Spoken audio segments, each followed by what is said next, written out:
If you want access to bonus episodes, reading lists for every series of Empire, a chat community, discounts for all the books mentioned in the week's podcast, ad-free listening, and a weekly newsletter, sign up to Empire Club at www.empirepoduk.com.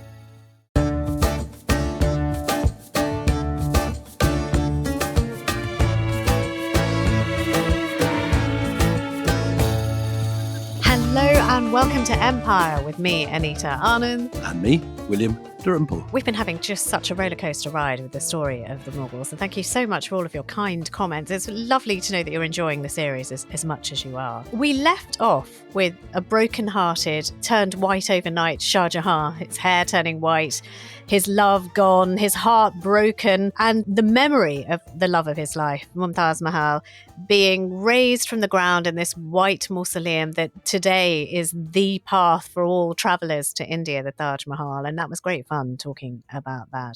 But we take up the reins. We sort of left you on a little bit of a cliffhanger that the death of that love also heralds great building, but also the start of some rather turbulent times in the empire. And we're going to pick up those reins right now with a superb, fantastic guest that Willie cannot contain himself over his excitement that we've managed to get her on. Supriya Gandhi is with us, author of The Emperor Who Never Was, Dara Shukoh in Mughal India, and amongst other things, a very esteemed academic. I'm going to hand over to Willie because he's going to do Supriya, fasten your seatbelt. It's going to be a rather embarrassing fanboy moment for you. Go on, Willie. Off you go. Supriya is an old friend. How old were we when we first met Supriya? In old Delhi? Probably 16 or 17. 16 or 17. And I was 24 or 25. This is now 20-something years ago. And I was just finished City of Jinns, and you were beginning your path to studying Persian. And we both gravitated to the room of a wonderful Sufi teacher teaching in the Anglo-Arabic school just outside the old city.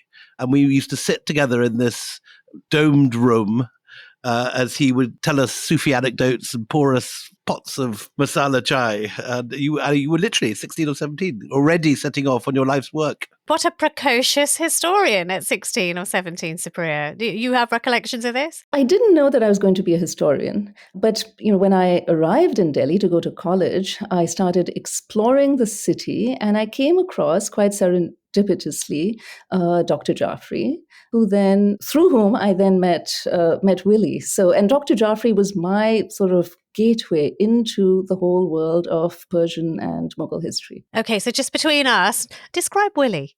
What was he like? Describe Willie. Yeah, what was he like? And just between you and me, what was he really like? What I remember about him is that he had a mobile phone, and I hadn't quite seen one before. I'd heard about them. So he had this very fancy gadget, and he was always traveling in taxis, which struck me as extremely decadent because, I would travel by bus and auto rickshaw. So can I just say, a man who's attached to his phone and incredibly decadent. I mean, you've changed a lot, William. I mean, it's hardly recognisable from the man I know today. Before Supriya begins to tell us about this man who she's written this wonderful biography about, I should quickly say to anyone listening that Supriya's book, The Emperor Who Never Was, is just a model of accessible, beautifully written scholarship. Supriya's clearly spent years with all the primary sources, and yet she writes with great lightness and grace. And it's an utterly, utterly entrancing book. And it's also oddly unfamiliar because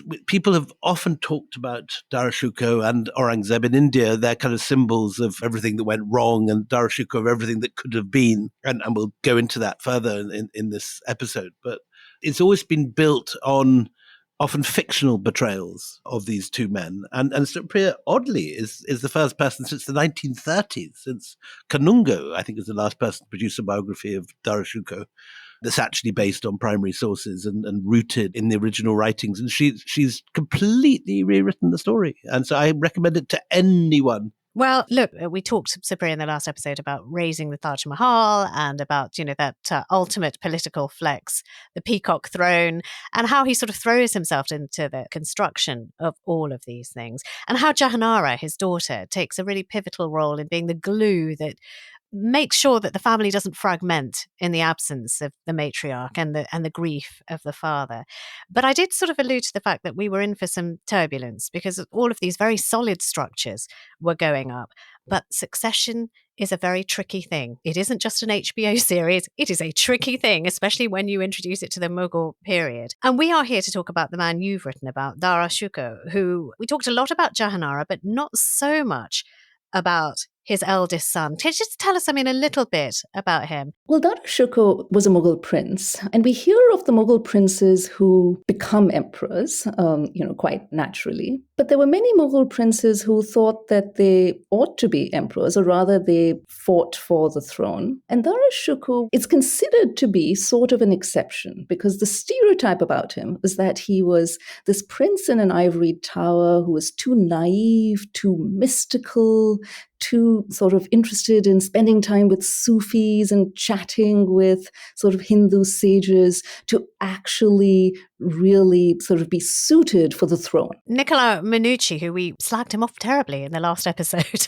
about the reliability of some of his history. But he wrote about Prince Dara as if he had a crush. So can I just read a little bit of what he has to say? And it, as you say, sort of many people dwell on his beauty and his sort of, that he lives in a higher plane than most of us. But this is what Minucci writes about him. Prince Dara was a man of dignified manners, of comely countenance, polite in conversation, ready and gracious of speech, of extraordinary liberality, kindly, compassionate, but overconfident in his opinion of himself, considering himself competent in all things and having no need of advisers. Indeed, he despised those who gave him counsel. Now, since we poured a whole bucket of sick over some of Minucci's thoughts and musings in the last episode, how much can we rely on his pen portrait of this man? Minucci was writing for, I think, a European audience. And of course, he wanted to tell a good story and an engaging story. He wanted to show that he had access to the Mughal court in a manner that was, I think, fairly exaggerated. So, of course, one,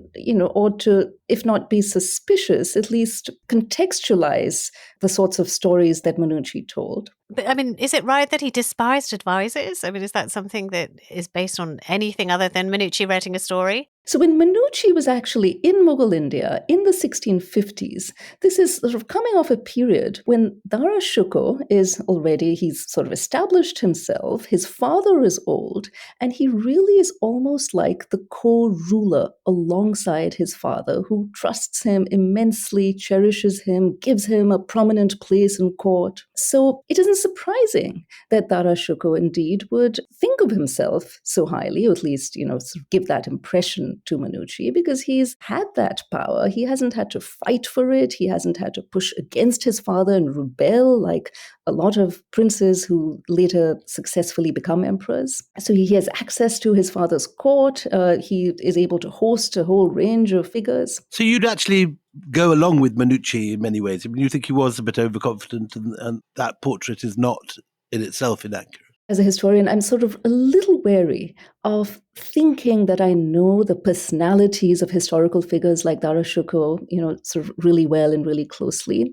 And part of this is, of course, that in the colonial period, there was this fascination with the personalities of Mughal emperors. And they were supposed to have certain personality traits, and then these personality traits defined a whole age. And then it came to be that you just utter the name of someone like Dara Shukoh, or Aurangzeb, or Akbar, and you think that you know them, and their names become metonyms for just, a whole range of sort of qualities that then sort of become inextricably glued to them. And of course, people are complex, they change over time. And what we have about Dara Shukoh is sort of not his inner thoughts directly, but we have a kaleidoscope of representations, how he presented himself to the world, how other people portrayed him, whether it's European writers, whether it's sort of contemporaneous writers, and so on. So I think that might capture a bit of it, but it's more complex. On perception, let's just do the thing that I do, which is the absolutely shallow and completely aesthetic. He's a looker.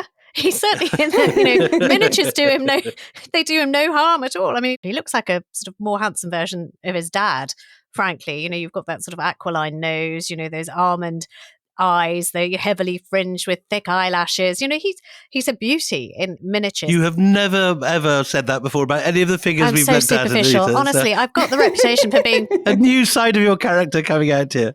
They have given me the reputation for being boy mad, and now I'm embracing it. I don't fight it anymore. I just embrace it. But I mean, this sort of the beauty of the man in the court, was it something that people commented on at the time, or are these just miniaturists and court artists trying to flatter a man who has or may have all the power in the future? Well, there certainly were a lot of paintings of Dara Shukoh, lots and lots. There are just many of them. They've survived. So we really have sort of this most profuse efflorescence of paintings that are coming out of Shah Jahan's court. And, Dara Shukoh is clearly an important patron. And we have paintings of Dara Shukoh where he's clearly a youth. He doesn't have a beard yet. And he has these finely chiseled features. He has a sort of this luminous look in his eyes. And I think the idea is to portray someone who is young but destined for great spiritual prowess, as well as, perhaps sort of worldly success. So you have him sort of looking most earnestly at a spiritual teacher and, a whole series of paintings.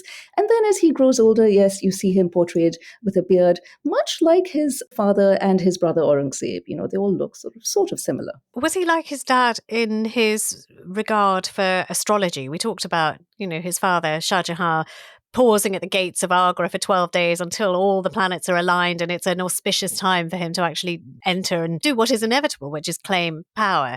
Is his son, Dara Shukoh, exactly like that or different? Yeah, well, I think, we ought to regard Shah Jahan's interest in astrology not as a kind of quirk of his character or, an eccentricity. This was an age where astrology was science. And in the West too. And in the West as well. You have figures like John Dee and, sort of all of these other people. Dr. Dee in London. Yes, exactly. The man who comes up with the word British Empire, apparently. Absolutely. So this was an age where the world wasn't entirely known. And that was okay. The aim wasn't to to know every single bit of the world, but to sort of learn how to manipulate and master some of these unseen elements that were considered to be very deeply interconnected. Supriya, in your wonderful book, you very much have two sides of Dara on show. On one hand, he's at court, and you're at pains to show that he is very much an active player, along with his sister Jahanara and his father, and the three of them in many ways are triumvirate. But you also have this other side of him, which is the really intriguing side for so many of us who are interested in him. This Sufi side, where he is going up to Kashmir, hanging out with ascetics, both Hindu and Muslim, and where he is trying to find commonalities between the spiritual paths of the various different traditions. In our eyes, particularly strikingly, the fact that it is both Hindu and Muslim, two paths which have diverged so dramatically in the 20th century, in which in some ways you can go back to Dara Shukoh as the point where the fork in the road begins, or where the divergence begins at the end of his life.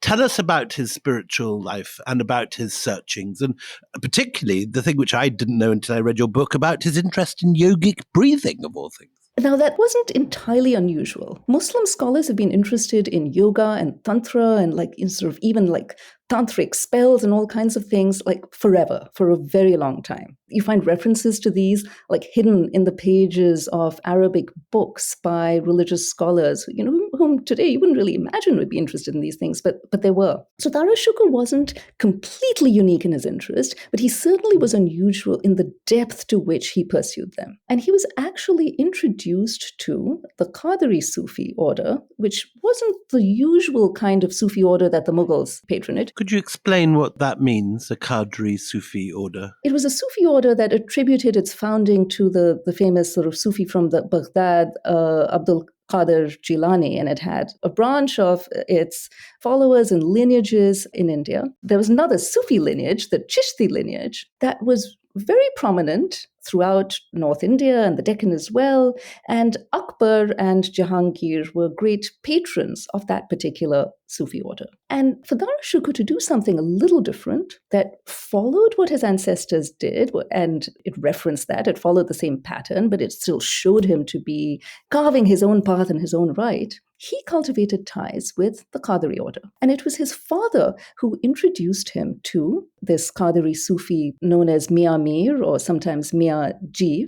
Ji is like a kind of respectful term. And he was living in Lahore at the time. And Dara Shukoh had been newly married, had recently lost his firstborn child, was quite stricken with grief, and he also fell ill. And his father introduced him to the Sufi, who actually, in Dara Shukoh's account, cured him. Of grief? Well, cured him of a physical illness that might have been connected with his grief, yes. Oh, I see. That occurred in the aftermath of his grief. And this was a Sufi who wasn't necessarily very kind to figures of authority. Yes, quite abrupt in your telling of the story. Yeah. Yes, very abrupt. So for Sufis, it was very difficult to tread this line between being spiritually independent, because that's how people respected them and that's how they got their spiritual authority, and also having relations with people in power, because Sufis always have had that. It's a difficult relationship to cultivate. So we see in Dara Shukoh's story, we also see a story of these fiercely independent Sufis who are increasingly getting closer and closer to this orbit of imperial power. I'm sort of listening to you and thinking, I know this is going to, well, particularly the yogic breathing, which for those of you who aren't hipsters in North London and aren't actually people who do yoga, is the practice of putting, sort of a finger on one nostril and breathing in, and then two fingers on the other side and breathing out, and maybe with a mantra involved in this. I can't think that the mullahs would like this very much at all. Strict Islamic scholars. I mean, did they have anything to say about it? Or if, the son of the emperor wants to do it, it's fine by us. Well, I think we might have a modern idea of what went on in Mughal courts. If you've watched Jodha Akbar, have you seen that? Yeah, so the Bollywood movie, lavish Bollywood movie for those who don't indulge. With Hrithik Roshan and Aishwarya Rai. Yeah.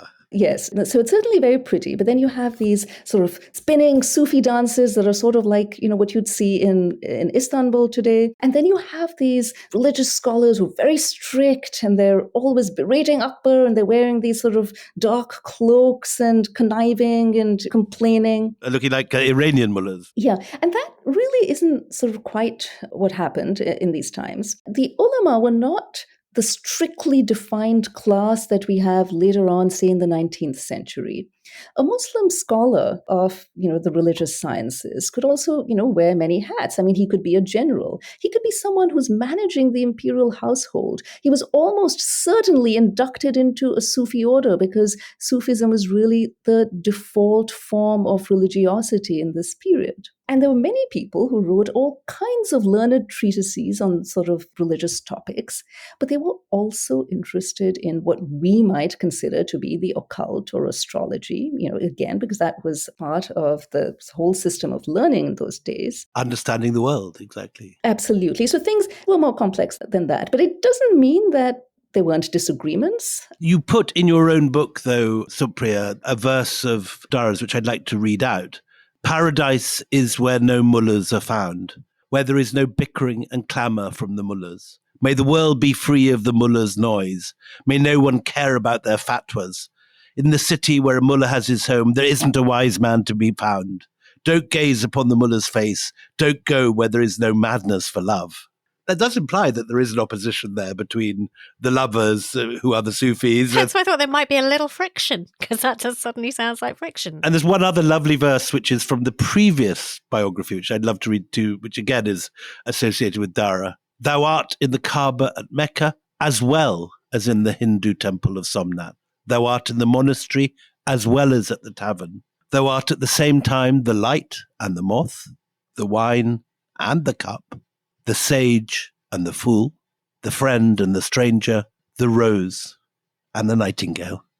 So there was certainly opposition, and there was opposition not just to Dara Shukoh, but opposition to things that certain Sufis who were perhaps more ecstatic in their expressions of religiosity said. So Mullah Shah, who was the successor of Dara Shukoh's first spiritual teacher, Mia Mir. Mullah Shah was originally from Central Asia, from Badakhshan, and he lived in Kashmir. And, after Dara Shukoh convinced him to take him on as his disciple, he and Jahanara would always visit him, and Shah Jahan had also a very close relationship with him. So Mullah Shah had certain ecstatic utterances about the Prophet Muhammad, about how he was hand in hand with the Prophet and so on, that were considered to be very disrespectful by certain religious scholars in Shah Jahan's court. And Mir Mir was deeply concerned about this, and he actually asked Shah Jahan to help. And it looks like Dara Shukoh also urged Shah Jahan to intervene. And finally, whatever sort of threat or punishment was in the making for Mullah Shah, that was averted. So definitely there were differences in opinion among these religious scholars, many of whom were also Sufis. There were tensions. And another thing is that Sufi poetry often uses these conventions of contrasting very strict-minded scholars who are only concerned about the externals of religion with those who are more interested or more focused on a sort of internal esoteric spiritual quest. So we see these tropes in Dara's writings as well, and they may indeed have reflected tensions that were already taking place.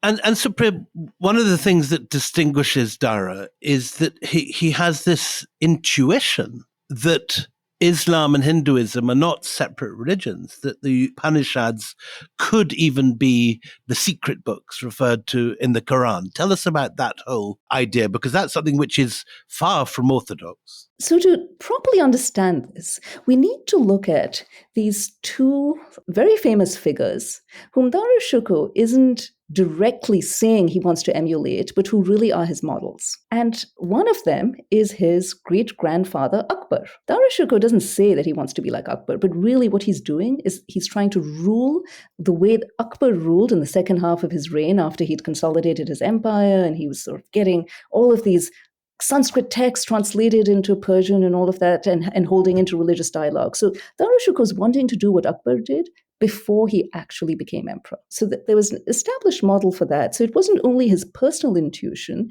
he was following the model of Akbar. Didn't quite say that Islam and Hinduism are the same, but what Akbar was trying to do was to point at a universal truth that was at the core of different religious traditions, and that Akbar, being the spiritually enlightened emperor, had access to that truth. He had this perfect understanding, so he could guide his subjects. He could cure the dissension and conflict that existed between people of different religions because he understood this universal truth that was at the core of all of these religions. And in a sense, that's what Dara Shukoh is trying to achieve. But for Dara Shukoh to understand this, he first starts by seeking out spiritual teachers, first Sufis, and then he has dialogues with Hindu sages. So he sort of branches out even more and sort of gets interested in perhaps, yoga and so on. And then he clearly is studying a whole range of texts. So he's figuring out what he thinks is this core truth of which Islamic concepts and Hindu concepts are just different expressions. And then he moves even further. He actually finds what he thinks is this text that is going to unlock all of these deep spiritual mysteries. And the implication is, when he's actually found and understood this text and translated it with this group of Sanskrit Pandits, these religious scholars from Benares, that the idea is, once he's understood this, he really doesn't need to go to gurus and spiritual teachers anymore. He's actually found the source and he's put it between the covers of a book. The Mingling of Two Oceans. You can see why he's beloved of people who, their mantra is, why can't we just get along? Because it's basically the core philosophy that he lives by. We've spoken about him and Jahanara, and it seems as if they have a fairly good relationship. They do things together. Their father loves them both.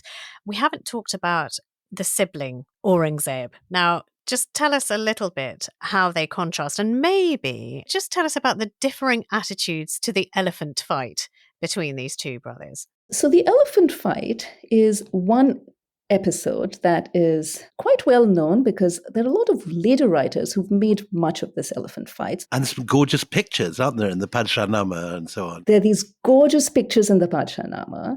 So this was, after Shah Jahan becomes emperor, and as sort of he and his sons like to do, they were watching these two maddened elephants engage in this fierce and vicious fight, and there was sort of their trunks were knotted, and so they were sort of writhing like serpents serpents, and, all was, going very well until one of the elephants actually started charging, and these young princes and the emperor were all nearby on horseback. And what happened was that Dara Shukoh, well, he may or may not have been near the elephant, but the one who actually drove his spear several inches deep into the elephant's head was Aurangzeb. Who showed great bravery by charging the charging elephant. Yes, he showed great bravery. It actually didn't really serve to resolve the situation because things were still very chaotic. There were people throwing fireworks at the elephants to try to distract them. Because that notoriously helps in a tricky situation.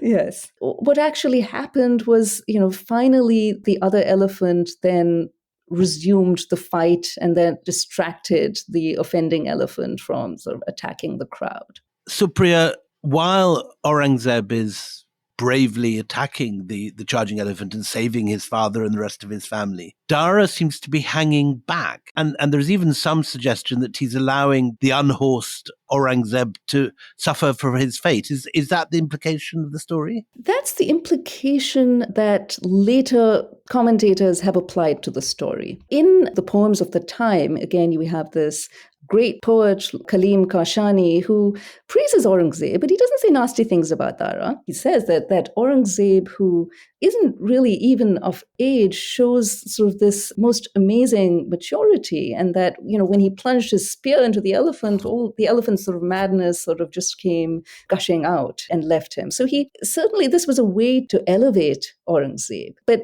it was later on used as a way to attack Dara. Right, attack him as a coward, whereas Aurangzeb is the man of action. I think we need to come back after the break and examine Aurangzeb a bit more, so do join us.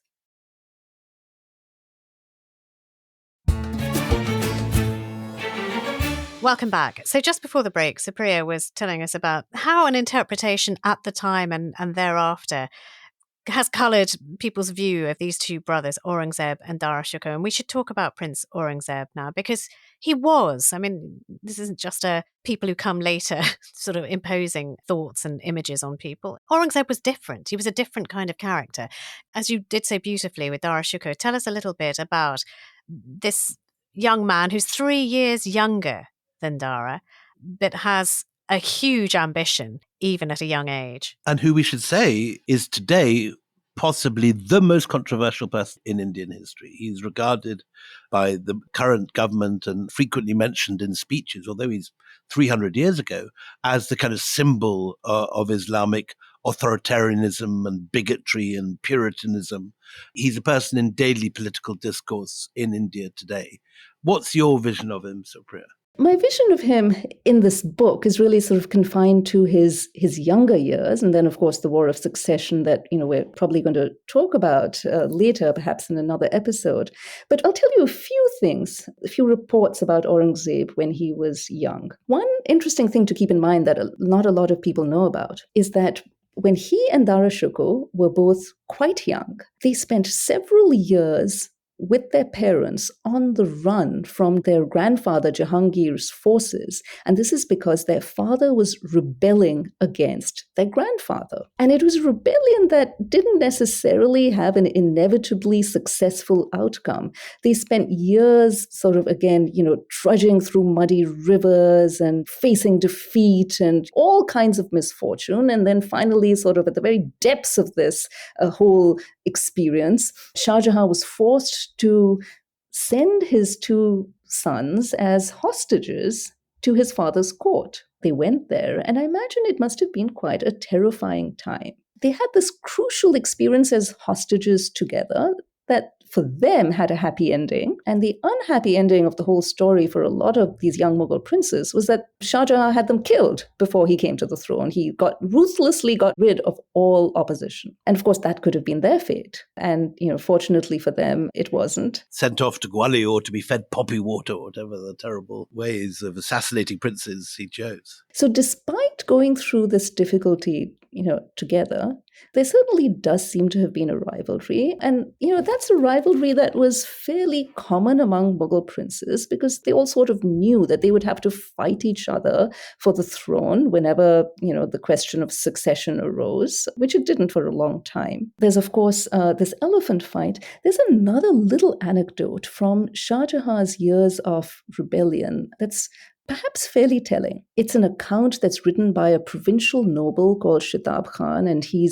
makes himself out to be very close to Shah Jahan during his years of rebellion and all that. And, maybe he's exaggerating. But he tells this anecdote about how Shah Jahan has reaped some initial successes in eastern India, when he's rebelling against his father. And one of the things that he did was to find these very special bananas from Martaban, which is this place in Burma, and he distributes these bananas amongst his nobles. And then the share of the author of this account is missing. And then it was discovered that little Aurangzeb had gobbled them up. And apparently Shah Jahan was very angry with him. I'm sure your boys wouldn't do anything of the sort, both Supriya and Anita. Both these ladies have banana-eating children. Yes, I mean, if I can get them to eat a banana, it's a win. But with Minucci, who, we described in the first half as having something of a crush on Dara Shukoh, the way he wrote about him, except he said he was a bit arrogant. Everything else was lovely.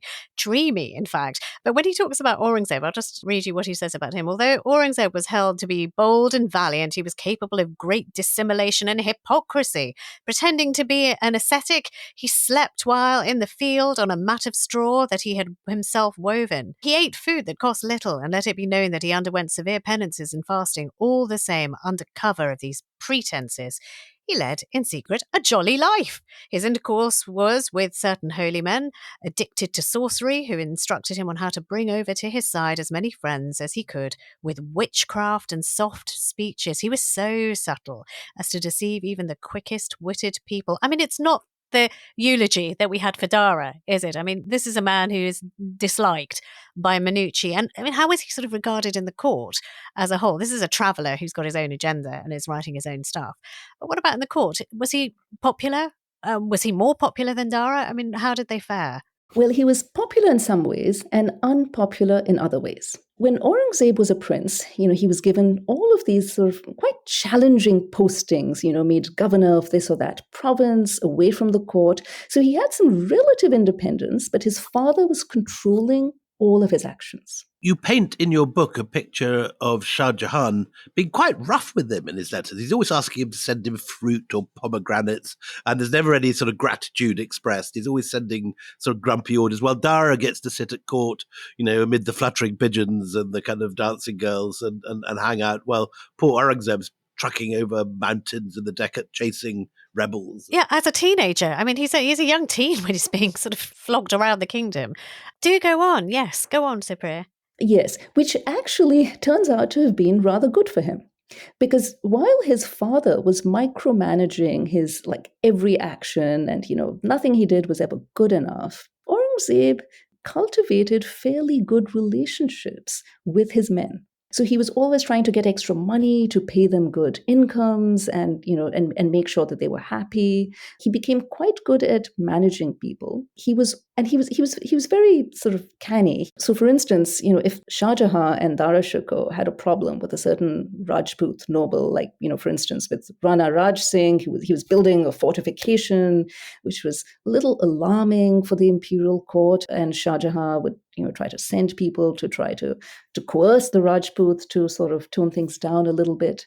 And then Aurangzeb would seize that opportunity and send him lavish gifts with envoys and, write him nice letters and all of that. So he was using every opportunity to cultivate his network and have good relations with a range of nobles, regardless of religious affiliation. Kind of a shadow state. That's interesting. But why do you think his father disliked him? Because his father sort of, when he nearly takes Kandahar, he lifts the siege. When he asked to go back and have a second run at it, the emperor just replies, something that has been tested need not be tested again. He seems to have irritated his father, and his father seems to have showered all his love on Jahanara and Dara Shukoh. There certainly are a few things that he does that seem to have annoyed his father. He has his governorship stripped at a certain point. So he's been serving in the Deccan. And, Jahanara's just had this like awful accident where she's burnt and, Shah Jahan's very perturbed and so on. And then, I'm just going to read what one of Shah Jahan's court historians says. Owing to the company of some rotten-minded ignoramuses and short-sighted fools, Prince Aurangzeb Bahadur decided to withdraw his hand from matters of state and retire from the world. That was not what his dad was after at all. No, that's not what his dad was after. But, he made this threat, no doubt, because he was unhappy with something that his dad was making him do. Or, there certainly was a falling out, and there were many such fallings out. Well, what happened to Jahanara that she got so badly burned? How did that happen? That sounds like a story. Well, it was an accident with candles, and her, clothes were doused in this sort of rose perfume. Her grandmother had invented this fancy ittar, and it had become fashionable to cover your clothes with this scented oil, and it just took light. Just made her very flammable. But did this bring the brothers together? Did they both love her enough to get over themselves and get on a bit better? Well, she certainly tried, even from her sick bed. She tried to mend relationships. And that's a theme that we're going to see throughout. She's always trying to bring the brothers together. There's one point when Dara Shukoh is governor of Lahore, and that's a posting that he actually sort of enjoys, and he's sort of doing quite well over there. And Aurangzeb goes through the city. He's very insulted because Dara Shukoh's representative sort of is mounted on a horse and sort of sees him and just turns away. He ignores him. He doesn't really give him the respect that's due to Prince. And he thinks that, Dara Shukoh must be behind this insolent act. Gosh, they're so petty. They're so powerful, but they're really quite petty in many ways, aren't they, these boys? But in their defense, if you're brought up knowing that the huge probability is that you're going to have to kill or be killed by your brothers, which is also the case in the Ottoman world, then you're not going to grow up all pally. True, but then also Jahanara, perhaps in response to this, makes sure that Aurangzeb meets Dara. And he even mentions that he met him and he had a nice time with him. And he even mentions that, because it was the time of Muharram, the 10th day of Muharram, which is, where Shia Muslims typically mourn, but it's a very somber occasion for all, that they didn't listen to music, otherwise they would have. So it sort of implies that, Aurangzeb loved music and listening to music. And had it not been that very somber time of year, they might even have enjoyed a musical evening together. I mean, it is very like Succession, isn't it? It's the same thing of a family, any of whom could succeed to their father's enormous wealth and power, who either have to make alliances with each other against a third member, or fight it out one-to-one with any of them. And they all know they can't all win. Which makes Jahanara so special, because she still has this utopian idea of, why can't we just all have a hug? Hug it out, everybody. Let's talk about 1657, because this is the year of crisis for this family. And this is interesting because we've got Shah Jahan on decline since the death of his wife, but he goes into a steep decline in this year. What is that due to? So I did something that, I think some historians might disapprove of. So I, took a look at the symptoms that the court historians describe, and I showed that to a physician here at Yale, who then said that what Shah Jahan probably had was a kind of bacterial prostate infection, the sort of thing that, perhaps would be easily cured with modern antibiotics, but which was, perhaps quite serious at that time. I remember my dad getting that towards the end. Urine infections, even today, can be quite serious with old people. But in the age before antibiotics, it's absolutely fatal. So what else did the Yale people say? What causes that condition? Is it just merely an infection as we'd have today? We looked into what condition the symptoms might have referred to, and this seemed to be a very strong possibility. What I think Anita is alluding to is the suggestion of Minucci that he's been taking too many aphrodisiacs. Let me say what Minucci says. That has really got on my nerves in the research of this, I'll tell you, because his stuff has just sort of carried so far and wide. But Minucci says that it's, Shah Jahan's sexual appetite is out of control in his 60s, and that, he's taking these large quantities of aphrodisiacs, which, he takes in such huge quantities that they end up poisoning him. And that's why you have the crisis of 1657. Is this Minucci being Minucci?